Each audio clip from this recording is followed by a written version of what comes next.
함께 은혜 받으실 하나님의 말씀은 마가복음 14장 66절에서 72절까지입니다. 우리 찾으셨으면 한 목소리로 함께 하나님의 말씀을 읽겠습니다. 시작. 베드로는 아랫뜰에 있더니 대제사장의 여종 하나가 와서 베드로가 불 쬐고 있는 것을 보고 주목하여 이르되 너도 나사렛 예수와 함께 있었도다 하거늘 베드로가 부인하여 이르되 나는 내가 말하는 것이 무엇인지 알지 못하고 깨닫지도 못하겠노라 하며 앞들로 나갈새 여종이 그를 보고 곁에 서 있는 자들에게 다시 이르되 이 사람은 그 도당이라 하되 또 부인하더라. 조금 후에 곁에 서 있는 사람들이 다시 베드로에게 말하되 너도 갈릴리 사람이니 참으로 그 도당이니라. 그러나 베드로가 저주하여 맹세하되 나는 너희가 말하는 이 사람을 알지 못하노라 하니 닭이 곧 두 번째 울더라. 이에 베드로가 예수께서 자기에게 하신 말씀 곧 닭이 두 번 울기 전에 내가 세 번 나를 부인하리라 하심이 기억되어 그 일을 생각하고 울었더라. 아멘. 예, 오늘도 각 있는 그 처소에서 예배하는 우리 사랑하는 식구들과 가정에서 예배하는 식구들 또 영상으로 함께 예배하는 식구들에게 하나님의 은혜가 있기를 원합니다. 원래 마가복음 그냥 오늘 읽은 이 본문은 저번 주에 했던 이야기와 또 맥을 같이 하고 있어서 그냥 넘어가고 오늘 이 예수와 이 바라바에 대한 이야기를 조금 하려고 이렇게 준비했다가 어제 오늘 읽은 본문의 한 단어에 또 마음이 좀 꽂혀가고요. 오늘은 조금 그 부분을 함께 좀 나누고 마무리를 하려고 합니다. 우리가 이제 저번 주에 그 어떤 한 청년이 벗은 몸으로 도망하였다라는 이 이야기를 좀 나눴고 이 벗은 몸이 뭘 의미하는지 여러분들하고 좀 말씀을 나누었습니다. 이게 벗었다라는 것은 우리의 율법으로 우리가 가리고자 하는 것들이 다 벗겨진 거예요. 이렇게 벗겨지는 것이 수치다 아니면 은혜다? 은혜다라는 거예요. 왜요? 그래야 우리가 우리의 부끄러움을 가릴 수 없는 율법, 이 가릴 수 없는 거를 끊임없이 가리고 있으면 어떻게 되겠어요? 진짜 나의 부끄러움을 가릴 수 있는 옷을 입어야죠. 그죠? 그러기 위해서는 우리가 먼저는 벗어버려야 되고 그런 다음에 새 것을 입어야 되거든요. 성경이 사도 바울이 이거를 이렇게 이야기하고 있습니다. 에베소서 4장. 우리 다 같이 한번 읽어볼게요. 시작. 너희는 유혹의 욕심을 따라 썩어져가는 구습을 따르는 옛사람을 벗어버리고 오직 너희의 심령이 새롭게 되어 하나님을 따라 의와 진리의 거룩함으로 지으심을 받은 새 사람을 입으라. 뭐예요? 뭘 벗어버려요? 옛사람을 벗어버리고 뭘 입어요? 새 사람을 입으라. 이 얘기를 하고 싶은 거예요. 그래서 이 성경에 벗어버린다, 이 한 청년이 벗었다, 벌거벗었다라는 이런 표현들을 쓰는 거예요. 예수님도 십자가에 달려 돌아가실 때 다 발가벗겨졌습니다. 그리고 그 벗겨지고 나서 그분이 죽으시고 부활하셔서 그분이 의의 옷, 하나님의 아들의 옷을 입으신 거예요. 그래서 그 얘기를 하는 거예요. 그래서 성경은 이렇게 벗고 입는 이런 이야기. 이게 구원에 대한 이야기거든요. 또 어느 때는 이런 탕자의 비유처럼 뭐 이렇게 배고파서 줄여 죽게 되었는데 배부르게 됐다. 뭐 이런 얘기들을 이것도 다 뭐에 대한 이야기냐? 다 구원에 관한 이야기예요. 그래서 줄여 죽게 되어지는 상태. 이거를 우리는 겉으로 보면 저주죠. 저주. 왜? 줄여 죽게 되었으니까. 그러나 이게 복이라는 거예요. 성경은. 왜? 의에 줄이고 목마른 자가 뭐가 있다? 복이 있나니 저희가 배부름을 얻을 것이며, 줄여 죽게 된 자가 배부름을 얻는 거예요. 그러나 이 땅의 율법의 양식을 먹는 이들이 뭘 느끼지 않냐면, 배고픔을 느끼지 않는다면, 여러분, 누가 정말 하나님이 택한 자며 하나님이 택하지 않은 사람인지를 우리는 구분할 수 없죠. 그런데 그냥 우리가 대략적으로 이해하는 거는요, 진짜 하나님 안에 속한 자들은요, 이 줄이고 목마름이 있어요. 의에 대한 줄이고 목마름. 왜 목마름이 있냐면, 계속 율법의 양식을 먹어요. 근데 아무리 먹어도 이 성경에 이런 말 있잖아요. 이를 갈미 있으리라. 이를 갈미 있으리라라는 이 말이, 너희가 밖에 나가 슬퍼하며 이를 갈미 있으리라라는 말씀이 있는데, 그 말이 굉장히 억울해서 이를 바드득 간다 이런 얘기가 아니라, 공갈빵 같이 내가 이것이 양식인 줄 알고 먹는데 이게 안에 아무것도 없는 거예요. 그러니까 아무것도 없으니까 먹는데 씹히는 게 없어서 이를 가는 거예요. 그러니까 우리가 율법을 먹는 자의 모습을 그렇게 이야기하고 있는 거죠. 근데 그런 공갈빵 같은 거를 먹는데도 배부름을 느끼고 충만함을 느끼면은, 그 사람은 어떻게 보면 진짜 하나님의 선택받은 자가 아닐 수 있다는 거죠. 진짜 하나님의 사람들은 그런 율법의 양식을 먹고 줄이고 목말라요. 의에 대하여. 진짜 양식이 목말라요. 이런 갈급함이 생기게 돼요. 그래서 그 상태를 복이 있다라고 얘기해요. 왜? 그들은 뭘 찾냐? 진짜 양식을 찾아요. 동일합니다. 하나님의 자녀들은 자신의 벌거벗었음을, 끊임없이 율법의 옷을 입어요. 그 옷으로 자기를 자랑해요. 그게 외식이죠. 자기를 나타내고 자기의 의를 나타내며 살아가요. 그것을 기쁘고 즐겁게 생각합니다. 근데 진짜 하나님의 사람들은 점점점 그 옷이 어떻게 돼요? 벗겨져요.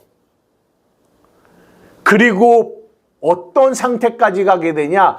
발가 벗겨지는 상태까지 가게 돼요.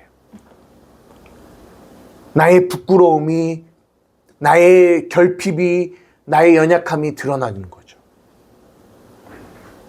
도대체 나는 무엇으로, 어떻게 해야 나의 이 발가 벗겨짐을 가릴 수 있을까?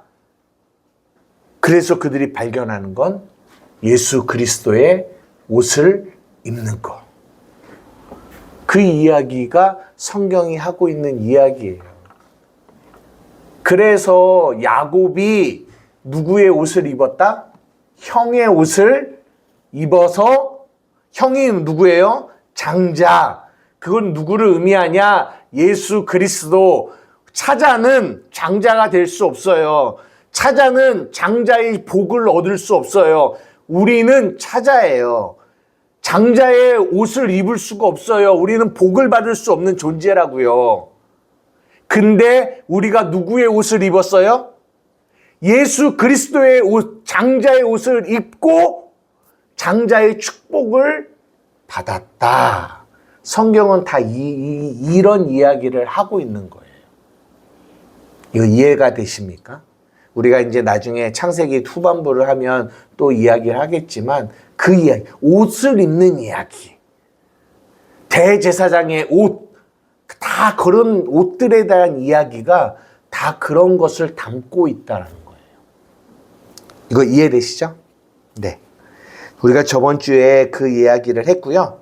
오늘은 그 발가 벗겨진 한 청년, 그 한 청년, 원래 이게 마가 요한인데 마가 요한이라고 언급하지 않고 한 청년이라고 해서 그 청년 안에 우리 모두를 담아놓은 거예요. 근데 오늘 본문은 누구에게 포커스가 맞춰지냐면 베드로라는 이 한 사람에게 포커스가 맞춰져요. 근데요, 오늘 본문에서 읽지는 않았지만 마가복음 14장 54절에 보면은 이런 말씀이 있는데요. 무슨 말씀이 있냐면 베드로가 예수를 멀찍이 따라 대제사장 집의 집들 안까지 들어가서라고 얘기해요. 베드로가 예수를 멀찍이 따라왔어요. 그러니까 이 앞절에 보면 뭐 제자들이 다 예수를 버리고 도망했다라고 했거든요. 근데 베드로는 도망가지 않고 그렇다고 해서 예수님과 함께 잡혀간 것도 아니고 멀찍이 멀찍이 떨어져서 예수를 이렇게 따라간 거죠. 여기서 한번 생각해 봅시다. 왜 베드로는 멀찍이 떨어져서 예수님을 따라갔을까요?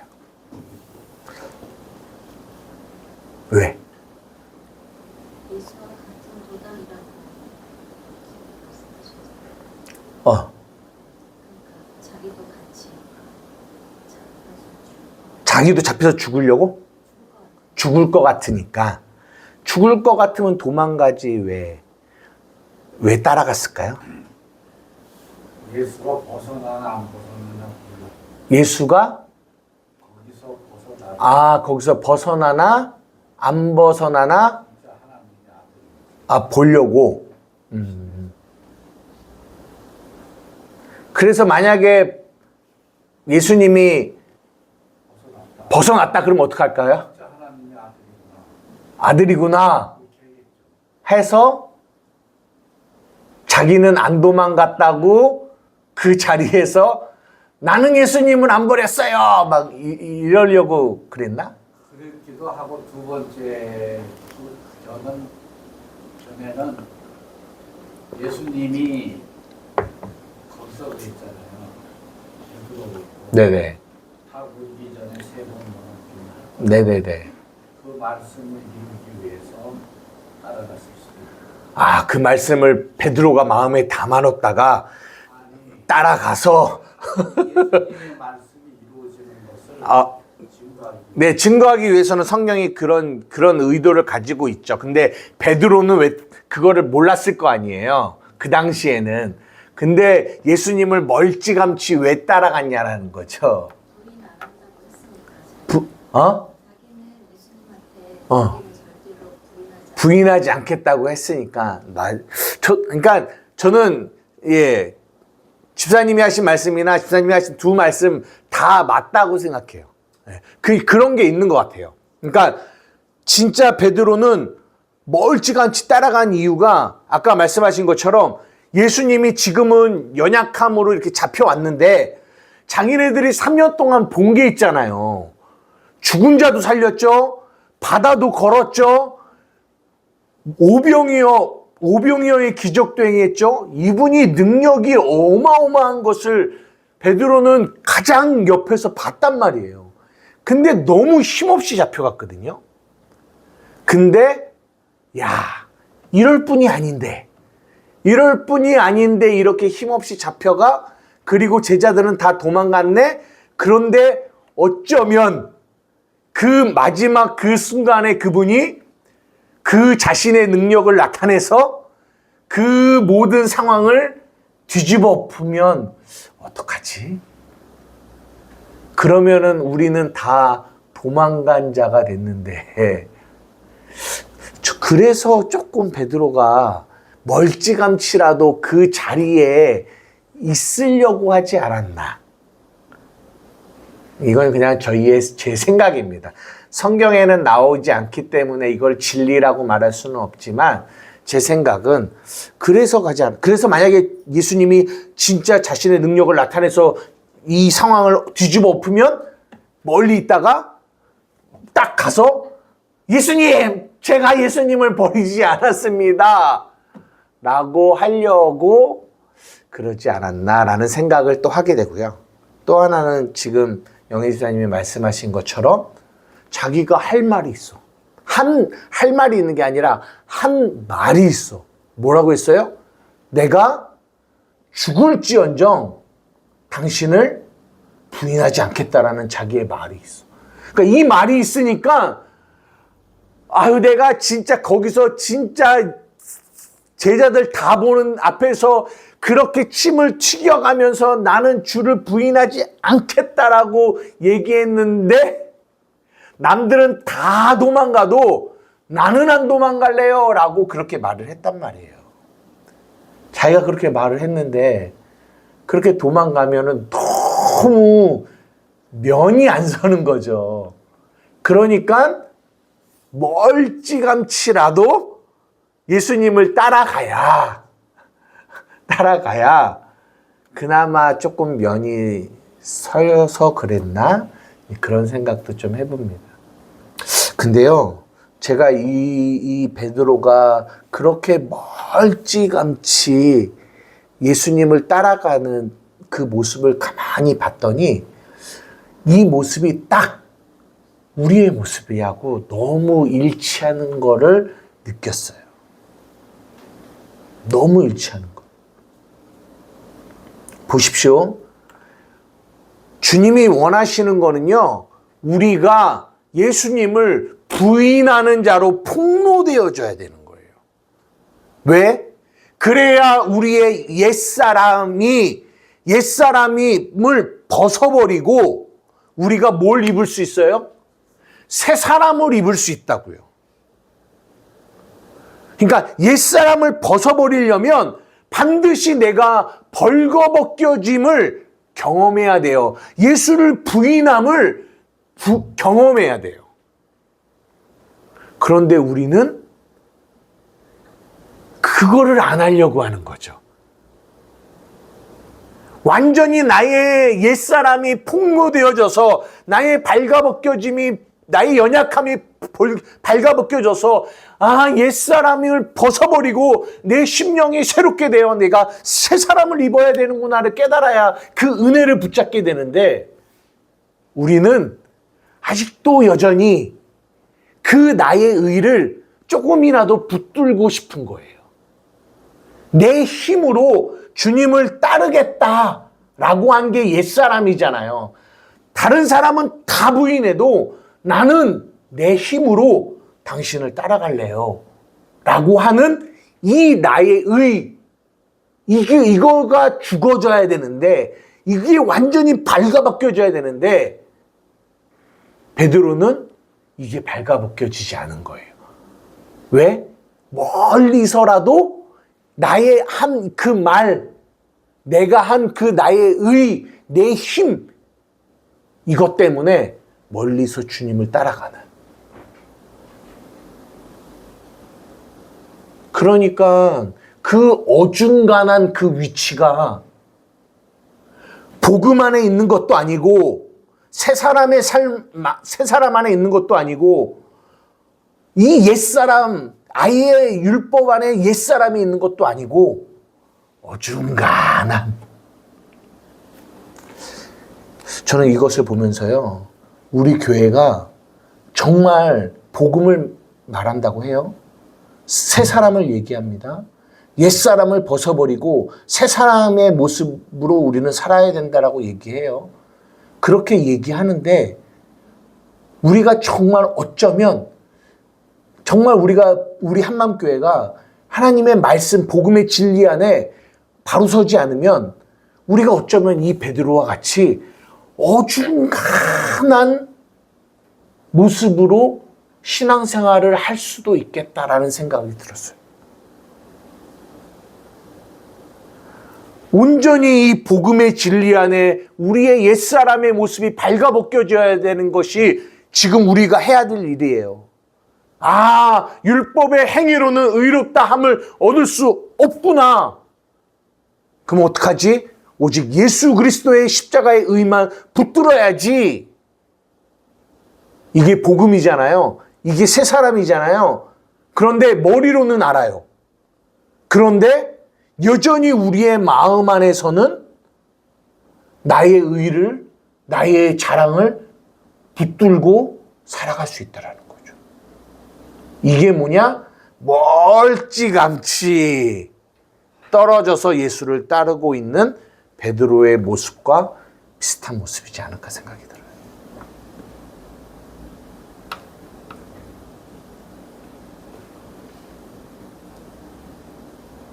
아, 발가벗겨져야 되는구나. 그래야 의의 옷을 입을 수 있구나. 예수의 옷을 입을 수 있구나. 알아요. 그런데 발가벗겨지기를 원하지 않아요. 원하지 않아요. 이게 정말 복음을 아는 걸까요? 조금만 누군가에 의하여 나의 연약함이 드러나면 그 사람을 막 뭐예요? 미워해요. 너 때문에 나의 연약함이 발가벗겨졌어. 아니, 여러분 안다면서요. 나의 연약함이 발가벗겨져야 의의 예수의 옷을 입는다라고 여러분 아신다면서요. 안다라고는 하는데 정작 우리의 삶에서는 우리의 연약함이 발가벗겨지면 나를 발가벗긴 그 사람을 우리는 미워하고 있다니까요. 이게 정말 아는 거예요? 복음을? 정말 복음을 여러분이 마음으로 가지고 있냐라는 거죠. 여러분 이게 참 무서운 겁니다. 그 사람은 끊임없이 끝까지 예수님을 어떻게 쫓냐? 멀찌감치 떨어져서 쫓아가는 베드로의 모습과 같을 수 있어요.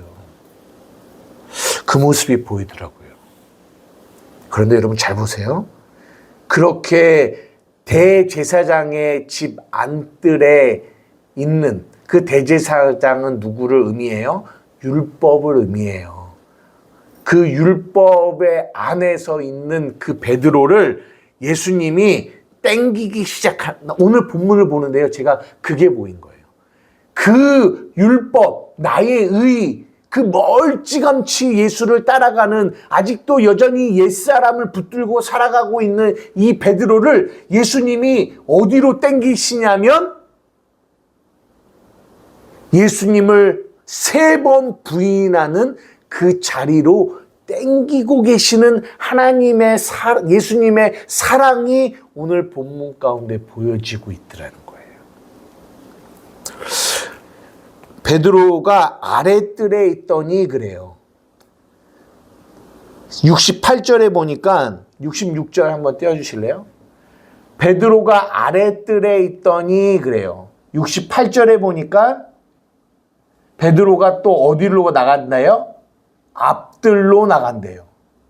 이런 말을 굳이 뭐하러 썼을까라는 생각을 하게 돼요. 아랫뜰, 아래로 계속 가는 거예요. 율법의 대제사장의 안뜰에 있다가 베드로가 아래로 내려가요. 아래로. 율법에서 위로 올라가면 나의 의를 드러내는 대로 위로 올라가는 거예요. 그런데 그러면 멸망이에요. 그런데 우리를 하나님이 아래로 내려오게 하시는 거죠. 아래로.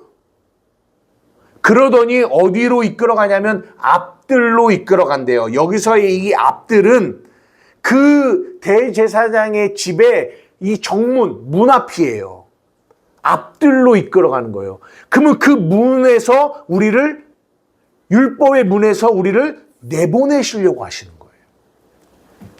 모르겠어요. 저는 이거는 제 개인적인 묵상이기에 어떻게 이것이 뭐 옳다 아니다를 말씀드리기는 어렵지만 제가 이 말씀을 보는데 그렇게 대제사장의 안에 있다가 베드로가 아랫뜰로 내려오고 그리고 나서 다시 앞뜰로 나갔다라는 이런 말들을 마가가 일부러 기록해 놓고 있다는 거예요.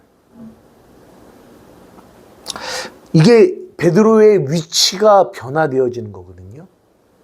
근데 이런 모습이 사도 바울도 똑같이 자신의 서신서에 나타나요. 한번 볼까요? 한번 보여주세요. 고린도전서 9장 1절에서 2절. 한번 다 같이 읽어보겠습니다. 시작. 내가 자유인이 아니냐 사도가 아니냐 예수 우리 주를 보지 못하였느냐 주 안에서 행한 나의 일을 너희가 안 하니 다른 사람에게는 내가 사도가 아닐지라도 너희에게는 사도이니 나의 사도됨을 주 안에서 인친 것이 너희다. 내가 사도라는 거예요. 사도.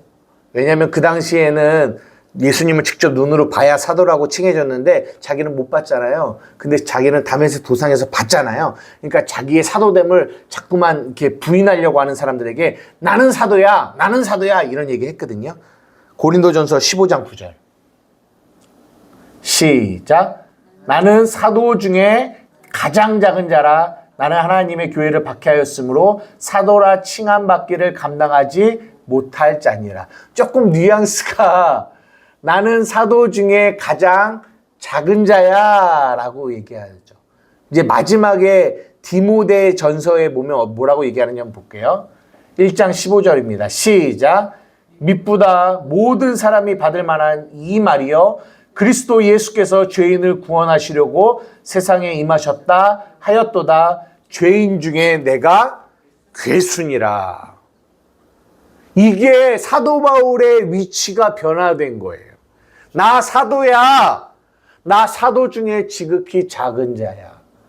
더 아래로 내려가더니 뭐라고 얘기해요? 나는 죄인 중에 괴수야.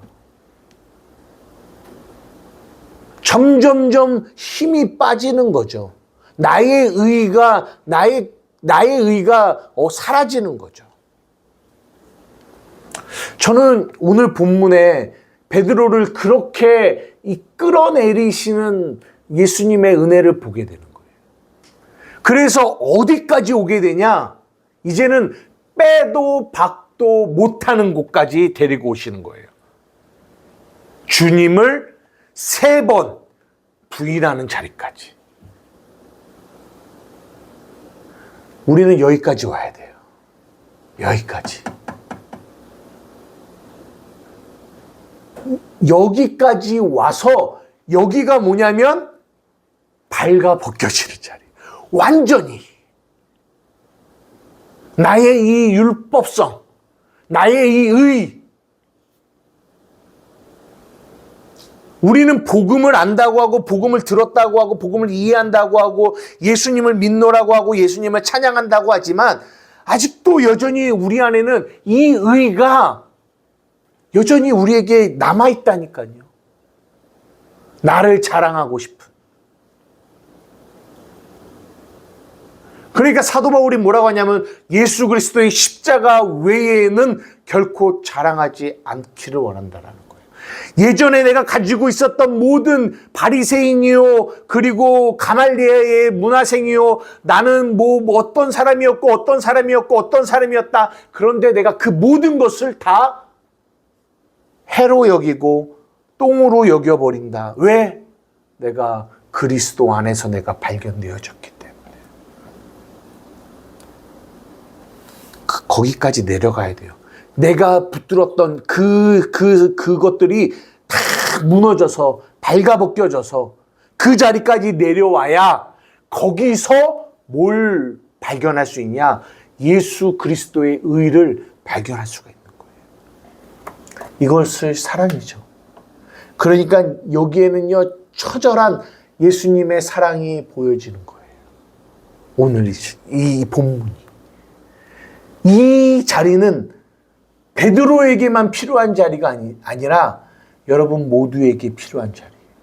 반드시 거쳐야 하는 복음을 만난 자라면 반드시 이 자리는 겪고 가야 하는 자리예요. 이해되세요?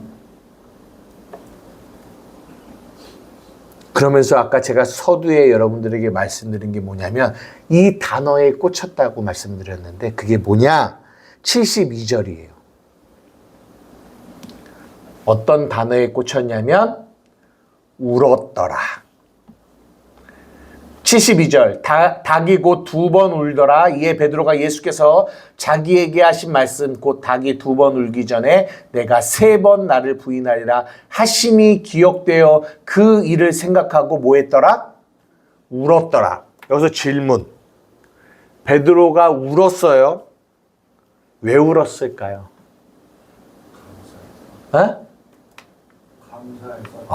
감사해서 울었다. 네, 네, 감사해서 울었다. 왜 울었을까요?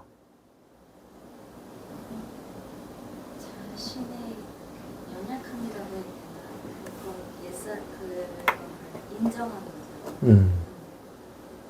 그것으로 인해서 그것이 오히려 이제 감사로 그런 자신이 그러니까 예를 들어서 율법의 의로 살았던 그 자신이 그 복음의 그 의로 자기가 이렇게 전환되는 그 과정에 그 모든 것이 은혜로 이루어졌어요. 네네네. 저는 옛날에 이 본문을 보면서 어떤 생각을 했냐면, 베드로가 막 통곡을 하고 울었다고 하잖아요. 그러니까 저는 옛날에는 이 울음을 어떻게 이해했냐면, 그러니까 뭐죠? 내가 예수님을 부인했어. 내가 예수님을 부인했어. 그 예수님을 부인한 내 자신이 너무 괴로워서, 내가 지은 이 죄 때문에 너무 괴로워서 통곡하여 울었다. 저는 이렇게만 이해했어요.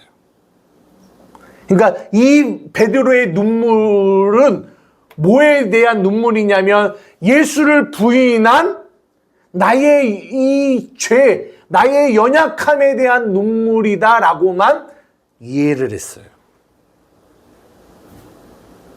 맞을까요? 자책감인데 그렇죠. 그거를 자책감이라고 표현할 수 있는 거죠. 그게 아니고 예수님의 말씀이 이루어지는 것에 대해서 감동받았다고. 하여튼간에 자기가 다 벗었다는 것을 이제 인정을 한 거죠. 예, 저희가 여러분들에게 드리고 싶은 포커스가 거기에 있어요. 오늘 여러분들에게 드리고 싶은 게, 보세요. 예수님의 사랑이, 아까도 주사랑이에요. 주님의 사랑이 어떻게 우리를 사랑하시는지를 잘 보라는 거예요. 우리가 발가 벗겨져야 된다고요. 그래야 의의 옷을 입을 수 있다고요. 그래서 진짜 예수님의 사랑을 발견한 사람은 내가 예수를 부인하는, 완전하게 3번 부인하는 그 자리가 반드시 필요하다고요. 그 자리로 가야 된다고요. 그것을 이해해야 된다고요. 그래야 진짜 하나님의 사랑을 아는 자라고요. 그런데 우리가 그 사랑을 진짜 안다면, 이 베드로의 눈물을 보고, 베드로가 예수님을 부인했기 때문에 그게 너무 마음이 아파서 울었을 거야 라고 이해하면, 그 사람은 아직도 여전히 십자가의 이 하나님의 사랑이 뭔지를 모르는 사람이에요. 이거 이해가 되세요?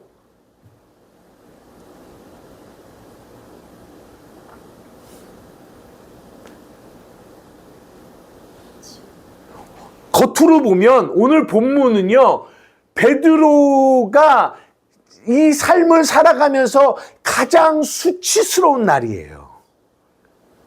예수님을 부인한 날이니까. 절대로 기억하고 싶지 않은 날이란 말이에요. 근데 복음의 눈을 열어서 보면 이 날은요, 옛사람을 벗어버리고 새 사람을 입는 날이에요. 그러니까 자기 의를 붙잡고 살던 베드로가 나는 아무것도 아닙니다. 예수님한테. 예.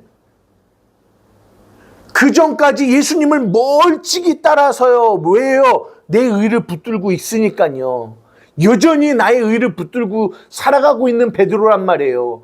그런데 이제는 이 붙들고 있는 것을 붙잡을 수가 없어요. 왜요? 완전히 예수님을 부인하는 그 예수님의, 여기 마가복음에는 나오지 않지만 복음서 어디에 보면 예수님을 부인하니까 예수님하고 눈이 딱 마주쳤던 거예요. 나는 예수를 죽어도 몰라요. 뭐라고 말했던 사람이?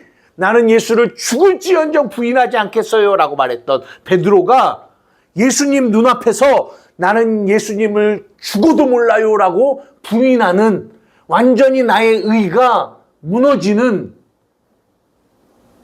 그 자리.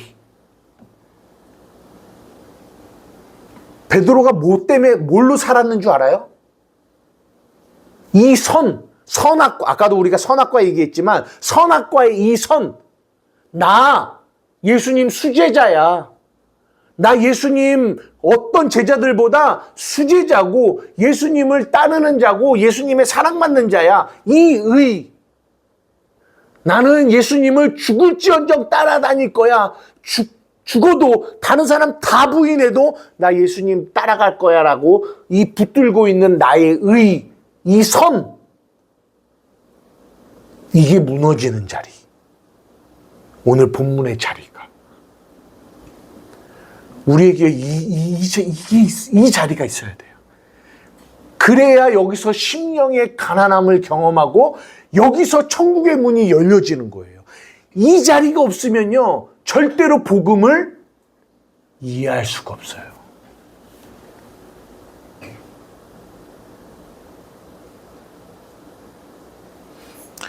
여러분, 아담과 하와가요, 선악과를 먹었어요. 죄가 세상에 들어왔거든요. 그러면 여러분 생각해 보십시오.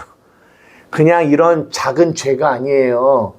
아담과 하와가 선악과를 먹음으로 말미암아 온 세상에 죄가 들어왔다고요. 그리고 나서 그 죄로 말미암아 자기 아들이 죽었어요. 그리고 가인이 저주받았어요. 여러분, 아담과 하와가 어떤 마음으로 살았을까요? 어떤 마음으로 살았을까요? 평생. 여러분, 아담이 몇 년 산 줄 아세요? 정확하게 기억이 안 나는데 900 몇십 년을 살았거든요. 그러면 900 몇십 년 살아가는 시간 동안에 자기가 선악과를 먹어서 그 정죄와 자책감 속에서 살아갔을까요? 예? 내가 선악과를 먹어서 내 아들이 죽었고 이런 일이 발생했고 이런 일이 됐고 죄가 세상으로 들어왔고 그런 정죄감 속에서 살았겠냐고요. 베드로가 아니 아담이요. 응? 그 어마어마한 죄를 저지른 거잖아요. 로마서가 뭐라고 얘기해요? 한 사람이 범죄함으로 말미암아 죄가 세상에 들어왔다라고 얘기해요. 그 죄의 무게를 아담이 몰랐을까요? 알았죠. 그러면 그는 900년을 넘게 살아가는 그 삶 속에서 그 죄의 정죄감 속에서 살았을까요? 아니라고요. 우리가 그래서 창세기에 그 얘기한 거예요. 아담이 정말 그런 정죄감 속에서 900년을 살았냐고요? 아니라는 거예요. 그걸 어떻게 알 수 있느냐? 3장 후반부에 아담이 자기 아내를 뭐라고 말했냐? 산자의 어미 하와라고 지칭했다라는 산자의 어미라는 거예요. 자기가 한 행동, 선악과를 먹은 행동으로 봤을 때는 죄가 들어왔던 그 모습을 봤을 때는 절대로 산자의 어미라고 말할 수 없어요. 그냥 죽은 자의 어미라고 말하는 게 낫죠. 근데 그는 산자의 어미라고 얘기한 거예요. 왜 그런 줄 아세요? 창세기 3장 15절 하나님이 뱀에게 뭐라고 하냐면 여자의 후손이 올 거야. 그 후손이 너희를 뭐 할 거야? 살릴 거야. 구원할 거야. 그러니까 그 창세기 3장에 선악과를 먹은 그 어마어마한 그 저주의 그 상황의 주인공의 자리에 서 있는 아담과 하와, 그들이 평생을 저주 가운데, 정죄 가운데, 자책 가운데 살지 않을 수 있었던 오직 유일한 이유는 뭐 때문이다? 여자의 후손 때문이라. 누구 때문이다? 예수님 때문이라는 거예요.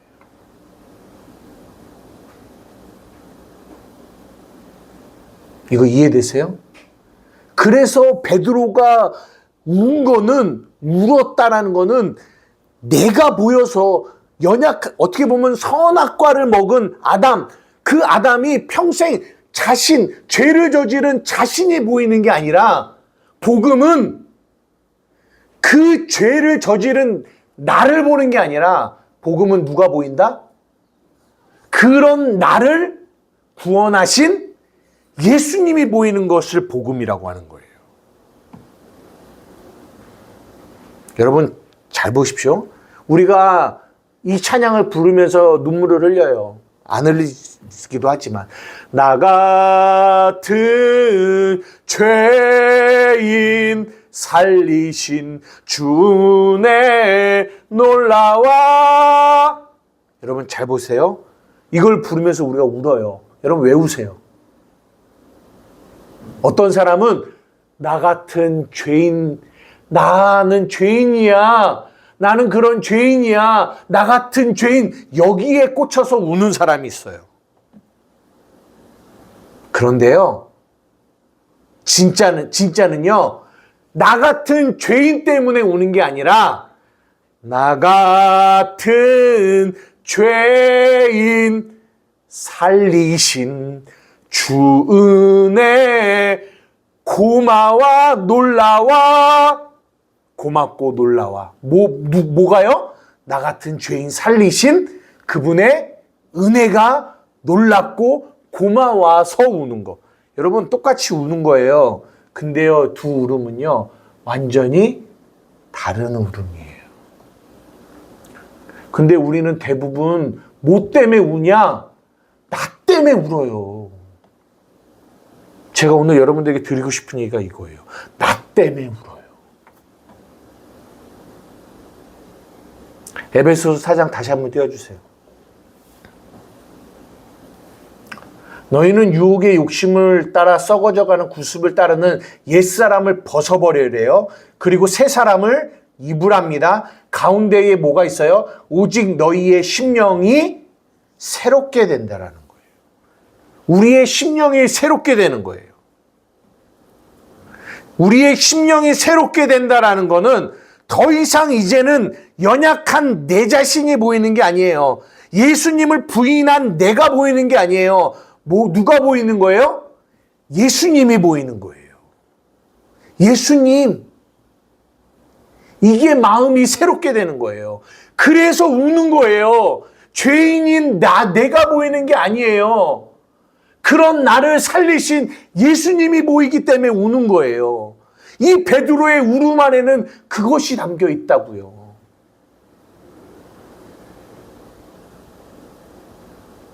너는 나를 부인할 거야?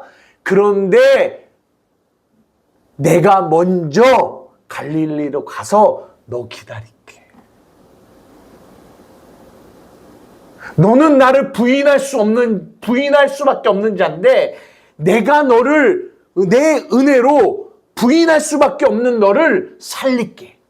너를 기다릴게. 너를 사랑할게. 그 말이 생각나서 울었더라.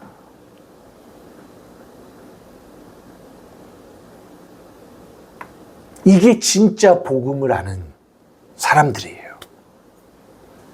그래서 복음을 아는 자들은 나의 연약함 때문에, 나의 환경 때문에 울고 즐거워하는 것이 아니라 뭐예요?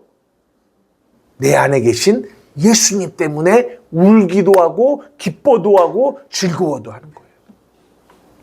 그런데 이상해요. 우리는 자꾸만 교회 안에 있으면서 누구 때문에 울고 누구 때문에 기뻐하냐? 나의 어떤 행함 때문에 웃고 울고 나의 행함 때문에 우리의 마음이 바뀌어진다고요. 대부분의 우리의 교회 안에서 우는 거 누구 때문에 우냐? 나 때문에 울어요. 나의 처지 때문에 울어요. 나의 연약함 때문에 울어요. 여전히 옛사람 안에 머물러 있다고요.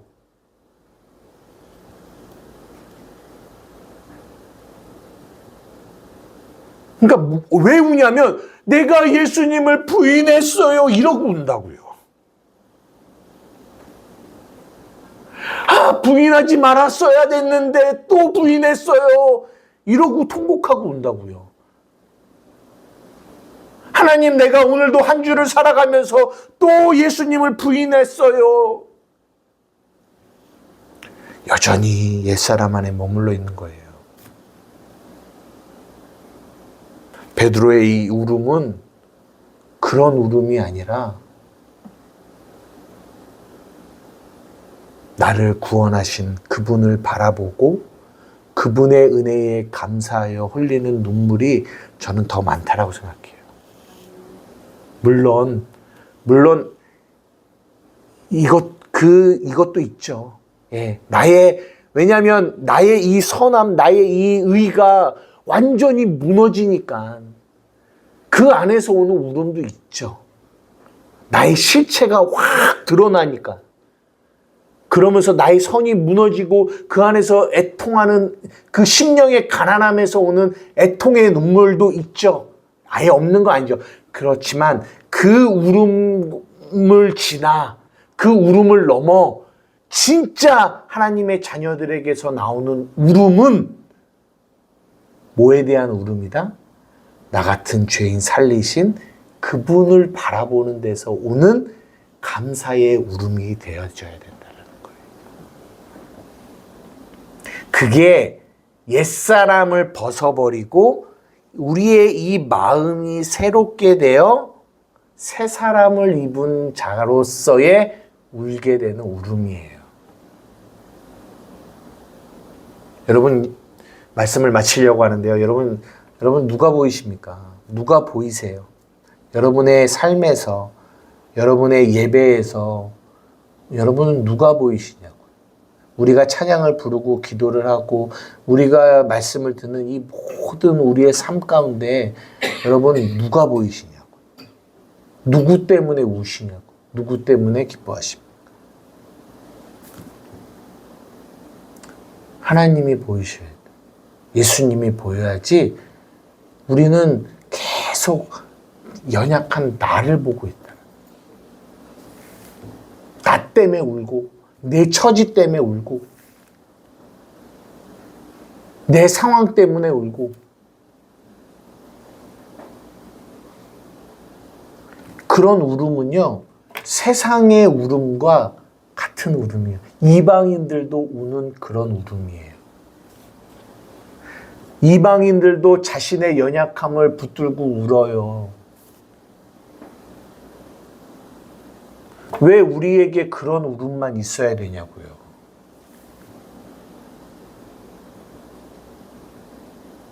왜 우리에게 그런 감사만 있어야 되냐고요. 왜 우리는 장미꽃 주심에만 감사하냐고요. 가시에도 감사할 수 있는 게 우리 그리스도인이라니까요.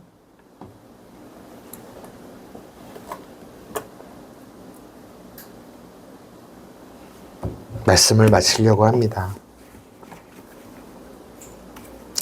사랑하는 우리 한마음교회 성도 여러분, 오늘 베드로가 그 현장에서 울었어요.